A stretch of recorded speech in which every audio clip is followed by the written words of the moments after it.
Halo, Assalamualaikum warahmatullahi wabarakatuh. Ketemu lagi dengan saya, Fajay. Kali ini, di minggu ini saya mau membahas tentang hak kekayaan intelektual dan etika digital. Mungkin untuk etika digitalnya saya akan bahas untuk materi minggu depan. Jadi minggu ini kita fokus kepada hak kekayaan intelektual. Apa sih hak kekayaan intelektual, teman-teman? Mungkin teman-teman pernah mendengar yang namanya haki, ya. Haki itu adalah kependekan dari hak kekayaan intelektual. Ini adalah hak eksklusif yang diberikan negara kepada seseorang, sekelompok orang, ataupun lembaga. Jadi tidak hanya seseorang saja, tapi juga untuk lembaga untuk memegang kuasa dalam menggunakan dan mendapatkan manfaat dari kekayaan intelektual yang dimiliki atau diciptakan. Jadi dengan haki ini seorang tersebut itu memiliki manfaat, dia bisa mendapatkan royalti dan segala macamnya dari hak kekayaan intelektualnya tersebut. Nah, untuk internasionalnya, haki merupakan terjemahan dari Intellectual Property Right atau IPR sebagaimana diatur dalam Undang-Undang Nomor 7 Tahun 1994 tentang pengesahan WTO Agreement Establishing the World Trade Organization. Nah, di sini ya bukan hanya dibahas tentang dalam skup negara, tapi juga untuk seluruh negara, teman-teman, untuk seluruh negara. Jadi kalau misalnya haknya dipakai dari produknya orang Amerika, produknya orang Cina, tiba-tiba dipakai sama Indonesia, diakui, itu juga bisa dituntut ya. Misalnya merek-merek besar, ya kalian tahu merek-merek besar, sepatu apa, misalnya terusnya yang software apa, itu nggak bisa main asal diakui oleh kita, karena kalau sudah diakui oleh internasional. Jadi ini adalah tentang konsep dasar hak kekayaan intelektual ya. Jadi di luarnya adalah namanya intellectual property right. Oke. Nah, yang selanjutnya teman-teman, apa sih yang diatur oleh haki di Indonesia? Yang diatur dan oleh haki Indonesia adalah ini adalah tentang hak cipta, hak paten, dan merek. Ini diatur pada tahun 1997. Nah, tapi ini direvisi pada tahun 2001 ya. Dan diundang-undangkan Undang-Undang Nomor 14 tahun 2001 itu tentang paten ya. Dan Undang-Undang Nomor 15 tahun 2001 adalah tentang merek. Jadi paten dan merek ini undang-undangnya nomornya ini berbeda ya teman-teman ya. Ada 2 undang-undang di sini. Oke. Yang selanjutnya teman-teman, lingkup perlindungan hak ini apa aja? Haki memiliki ruang lingkup untuk mengetahui berbagai jenis hak intelektual yang dilindungi.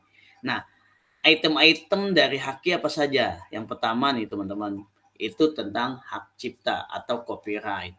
Ini mungkin teman-teman kalau jadi YouTuber juga sudah sangat kenal dengan copyright. Kalau videonya diunggah ke YouTube, tiba-tiba ada pesan dari YouTube bahwa ada copyright-nya, udah deh kita nggak bisa dapat royalti apa-apa walaupun kita udah capek-capek editing. Nah ini hak cipta atau copyright.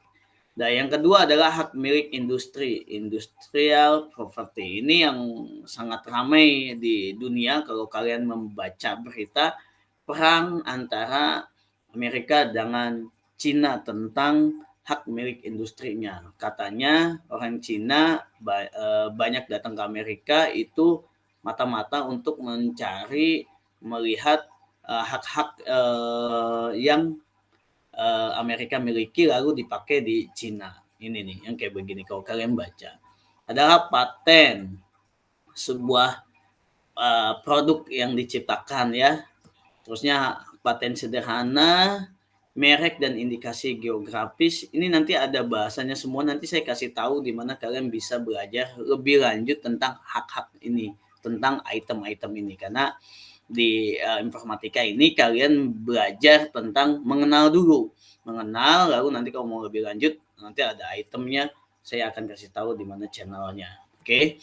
Dan di sini juga ada desain industri, ya, ada rahasia dagang. Ini yang sangat jadi tidak bisa, misalnya ada pertanyaan dari saya juga, kenapa sih kita harus beli dari produk asing padahal kita bisa bikin sendiri? Ya, nah itu nggak segampang itu teman-teman. Walaupun kita bisa bikin sendiri karena dari produk tersebut sudah dipatenkan, bukan bukan di Indonesia dipatenkannya, tapi tadi itu yang di luar negeri tadi apa namanya.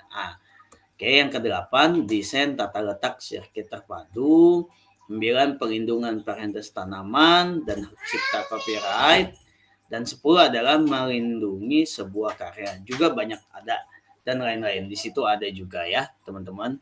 Jadi ini ruang lingkup perlindungan haki, ya.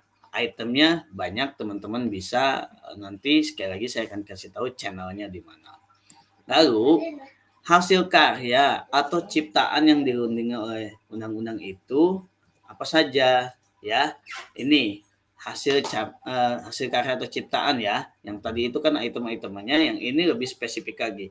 Buku, program komputer, pamflet, layout, karya tulis. Nah, ini kalau kalian punya karya tulis, kalian punya menciptakan hasil dari buku, dan itu adalah benar-benar hasil karya kalian, kalian bisa ajukan untuk hak karya, ya.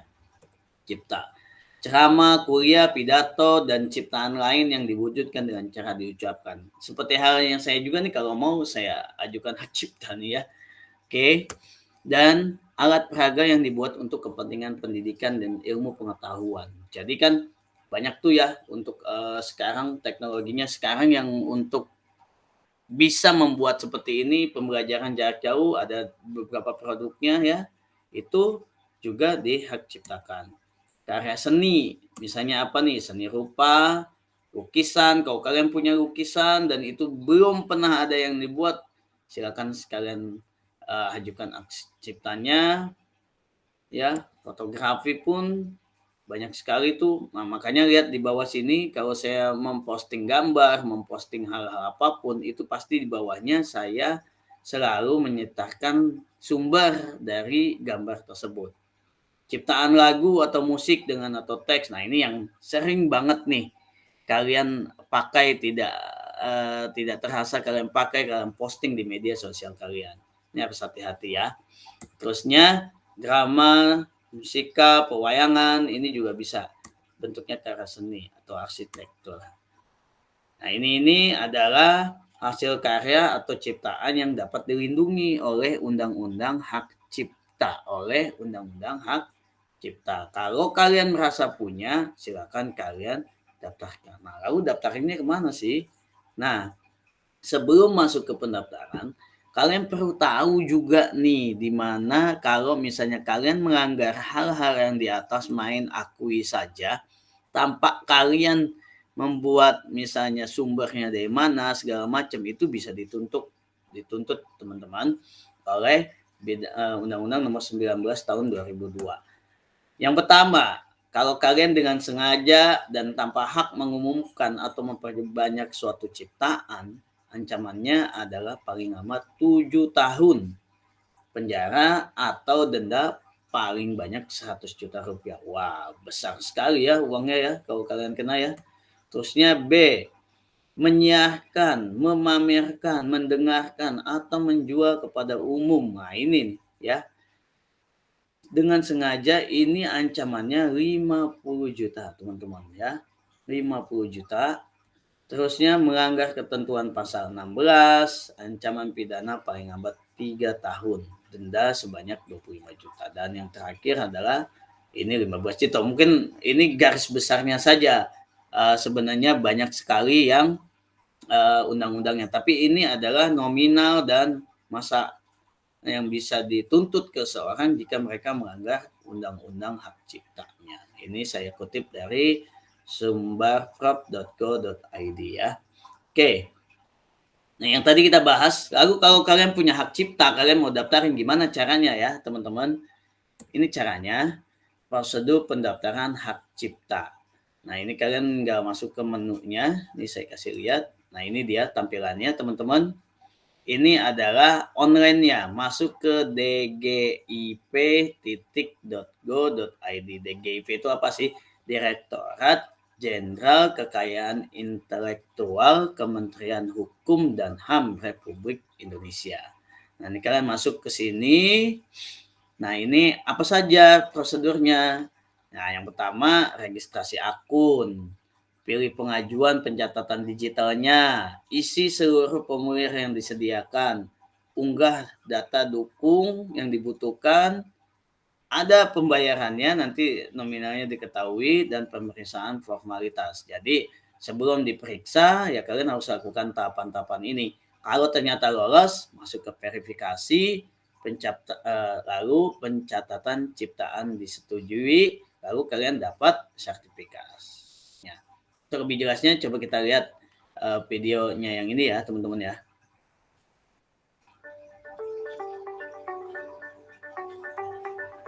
Registrasi akun hak cipta online dengan klik Create Account untuk mendapatkan username dan password.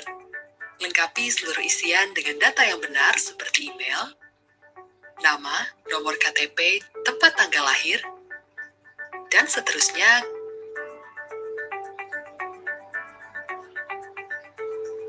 Kemudian klik daftar.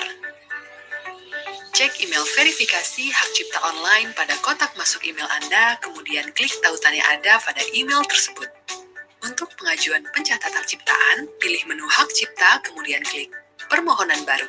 Persiapkan dokumen lampiran yaitu surat pernyataan dan juga surat pengalihan hak jika pencipta dan pemegang hak cipta berbeda. Unduh format surat yang tersedia, kemudian isi dengan benar. Selanjutnya, isi detail permohonan dengan benar, mulai dari jenis permohonan, jenis ciptaan, subjenis ciptaan, judul ciptaan, dan seterusnya.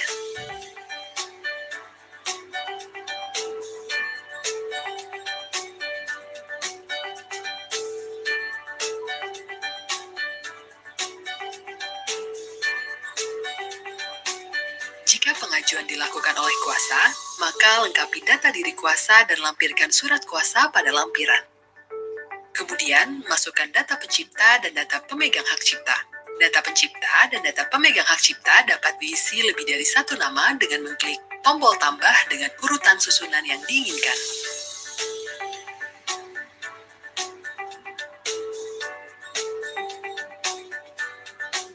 Lampirkan dokumen-dokumen persyaratan seperti contoh ciptaan, surat pernyataan, dan KTP sesuai jenis file yang sudah ditentukan. Jika semua data dan lampiran dirasa sudah benar, klik Submit. Lakukan pembayaran PNBP melalui bank sesuai dengan nominal tertera dengan memasukkan kode billing.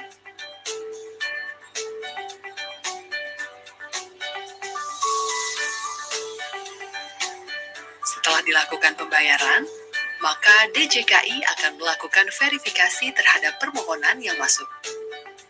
Bagi ciptaan yang telah dilakukan verifikasi, maka DJKI akan menerbitkan surat pencatatan ciptaan yang dapat diunduh pada menu hak cipta dan klik tombol sertifikat.